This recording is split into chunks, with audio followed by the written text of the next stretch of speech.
Signore. Bene, siamo anche in diretta su Facebook, quindi vogliamo affidarci alla grazia di Dio, al suo Spirito. Abbiamo la Bibbia in Luca, capitolo 7, dal primo verso, leggeremo fino al verso 10, solo 10 versi.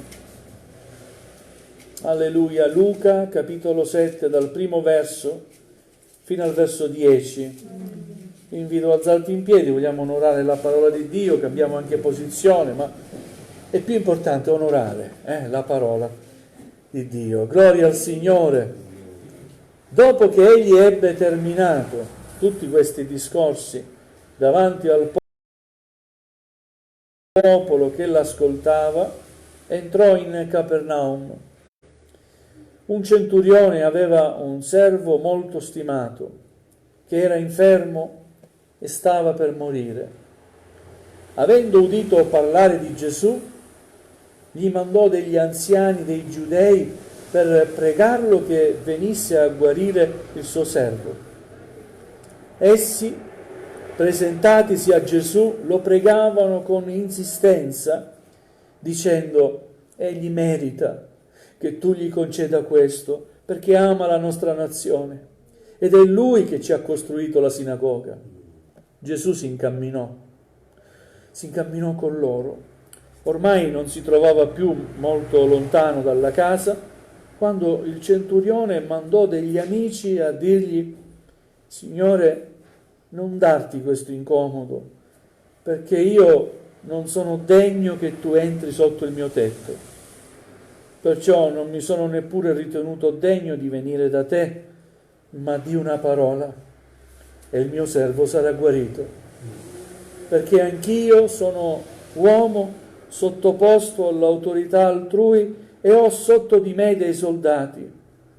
E dico a uno: va, ed egli va, a un altro: vieni, ed egli viene, e al mio servo: fa questo, ed egli lo fa.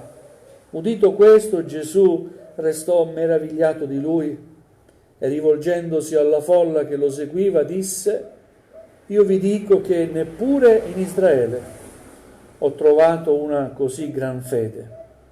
E quando gli inviati furono tornati a casa, trovarono il servo guarito. Amen. Fin qui la lettura della parola del Signore, e con l'aiuto dello Spirito Santo vogliamo entrare dentro la parola. Alleluia. C'è qui questa figura di questo centurione, veniva chiamato centurione, e aveva un servo ammalato e che lo stimava moltissimo, amava questo servo,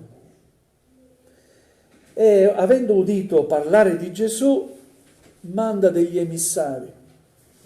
Non osa andare lui direttamente, ma chiede aiuto a qualcuno perché intercedano per lui. Gloria al Signore. E queste persone che vanno da Gesù intercedono a favore di questo centurione e lo pregano a Gesù con insistenza e gli dicono: egli merita che tu faccia questo. È un bravo uomo. Nonostante il romano, ama la nostra nazione. È lui che ci ha costruito la sinagoga.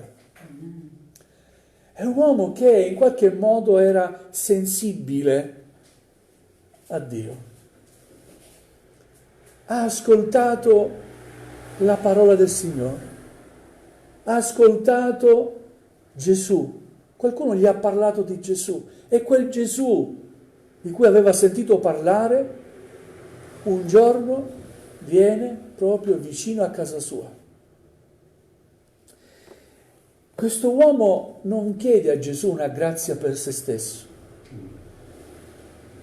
ma per un'altra persona.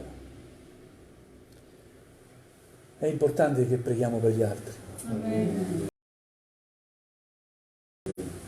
E quando preghiamo per gli altri, noi svolgiamo un compito che è quello di sacerdote. Esercitiamo il sacerdozio. sacerdote cosa faceva? Presentava l'offerta per il popolo, pregava per gli altri. E in Cristo Gesù noi siamo stati fatti anche sacerdoti e re. Amen? Gloria al Signore. Non sottovalutare il fatto che preghi per qualcuno a cui vuoi bene, e anche se non lo vuoi bene proprio in modo particolare, è qualche persona che magari suscita in te qualche affetto, qualche forma di affetto. Preghiamo gli uni per gli altri. Gloria al Signore. Questo centurione non pregava per se stesso, non chiede a Gesù qualcosa per se stesso, ma per un servo. E non era cosa comune che a quell'epoca i padroni tenessero tanto ai servi. Doveva avere qualche qualità quest'uomo. Se ha accettato il Signore e la parola di Dio, sicuramente aveva un cuore indirizzato verso l'amore. E nonostante fosse padrone di questo servitore, e quando questo servitore si ammala, si dispiace, chiede aiuto a colui che può ogni cosa, che guarda caso passa di lì. Alleluia, non è mai un caso. Non è un caso che noi siamo qui questa sera. Non è un caso questa parola. Non l'ho neanche preparata. Ho aperto la Bibbia, ha toccato il mio cuore e ho sentito, su questo devi predicare. Io non so nulla, so che il Signore sa ogni cosa. E che il suo spirito scruta ogni cuore. Non creda al caso. Tutte le cose coprono al bene. Le cose negative, positive, il fatto che noi ci troviamo in un posto invece che in un altro, ha tutto un senso. Se siamo nella volontà di Dio. Alleluia. Queste persone intercedono per quest'uomo e Gesù si incammina. Giunto vicino casa, quest'uomo lo vede da lontano e gli manda altri emissari, no? No, non lo fate entrare qui. Ditegli che io non sono degno di ricevere a casa mia. E così fanno. Guarda, ci detto così, non entrare, non darti questo incomodo. Signore, non darti questo incomodo perché io non sono degno che tu entri sotto il mio tetto. Si sentiva indegno questa persona. E sai una cosa, più ti senti indegno, più Dio ti fa degno. Non so se riesco a spiegarmi. Più ti umili e riconosci la tua nullità, più Dio ti eleva. Amen. Alleluia. Dio onora sempre coloro che lo onorano. Amen. Se tu hai profondamente dentro di te rispetto per il Signore, Dio avrà profondamente rispetto per te. Ma anche quando tu non rispetti Lui, sappi che il Signore ha dato la sua vita per te. Amen? Gloria al Signore. E quest'uomo comprende questo, che non era degno di ricevere il Signore sotto il proprio tetto. Alleluia. E poi dice ancora qualcosa in più. Dato che non sono degno che tu entri sotto il mio tetto, non mi sono neppure ritenuto degno di venire da te. Però dice una cosa, ti prego, di una parola, Signore. Anche se non entri a casa mia, tu puoi dire una parola. E quella parola che tu dirai guarirà il mio servo. Alleluia. Guardate quello che dice, anch'io, essendo un militare, un graduato, era abituato all'autorità, no? Era sottoposto all'autorità, sicuramente aveva dei superiori, ma anche aveva dei soldati sotto di lui, 100 soldati almeno erano sotto il suo comando.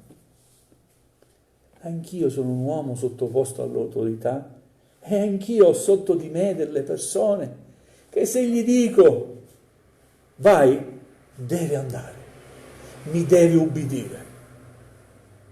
E se dico al mio servo fai questo, lui lo deve fare perché è il mio servo. Così tu, Signore, di una parola e il cielo si aprirà. Di una parola, non occorre che tu entri a casa mia, non occorre neanche che tu posa la tua mano sul mio servo, ma ti prego, di una parola. Manifesta la tua autorità in quanto Dio, in quanto Re, al di sopra di ogni Re, Re dei Re e Signore dei Signori. Quest'uomo riconosce l'autorità di Cristo ed esprime una fede che Gesù veramente si meraviglia e si rivolge a tutti quelli che erano là. Veramente neanche in Israele ho trovato una fede simile. E tutto accade in quel momento. Quando gli emissari tornano a casa, avviene qualcosa.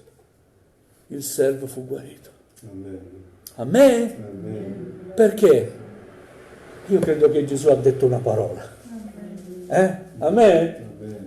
E questa sera possiamo fare la stessa richiesta a Gesù. Signore, di una parola. A me? Di una parola, sì. Basta che tu lo voglia. E il mio bisogno sarà soddisfatto. O forse hai da presentare al Signore una persona cara, un problema di qualcun altro, non tuo direttamente. Però possiamo fare al Signore la stessa richiesta, dimostrando la stessa fede di questo centurione. Signore, di una parola. Al Signore basta una parola. A me? Basta una sola parola, un sì. Sì. A me?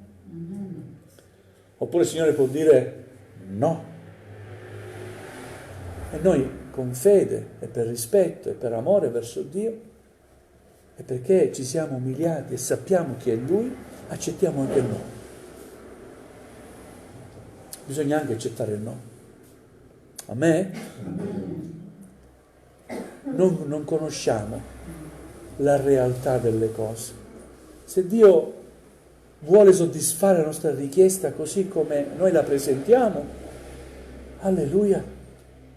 Ma ci sono cose che noi non comprendiamo né possiamo vedere. E forse quello che chiediamo non è buono davanti a Dio. E a volte il Signore, per amore nostro, come padri, a volte diciamo no, come genitori. Avete mai detto no ai figli? Li avete detto con gioia? Quando ho detto no ai miei figli, ho detto con determinazione, però dentro di me ero dispiaciuto, perché so che non comprende, però quel no è necessario che gli dica no. Genitori, impariamo, impariamo dal Signore, però riconosciamo sopra tutte le cose l'autorità suprema che è di Cristo il Signore. Cristo ha tutto nelle sue mani. Lui può cambiare le circostanze, le situazioni. A me basta una parola. Signore, non ti chiedo chissà cosa, no? Solo una parola. Ordina la guarigione. Preghiamo per la sorella Lidia che ha un tumore in testa. Nel nome di Gesù. Basta una tua parola, Signore. Ieri, mentre facevo la spesa, ero con mia mamma. Al supermercato ho incontrato un'altra sorella. Fratello, un tumore. Pastore, un tumore alla mano. Subito, sai, contento. Pace, come stai? ho un tumore alla mano. Mai sentito dire io ho un tumore alla mano? Signore, di una parola. Amen. Di una parola. Tumore alla mano, vedi? Va. Guarisci questa donna, Signore. C'è un bisogno questa sera. Avete bisogno del Signore? Amen. C'è un bisogno in modo particolare? Amen. E allora uniamoci in preghiera. Amen. Crediamo in Gesù. Amen. Sappiamo chi è Gesù. Crediamo che Lui può. Amen. Ha l'autorità di cambiare le cose. Amen. Ha il potere di farlo. Siamo degni noi. Ma anche se non siamo degni, Signore, Dio una parola. Alleluia. Vogliamo alzarci in piedi, vogliamo pregare il Signore e adorarlo.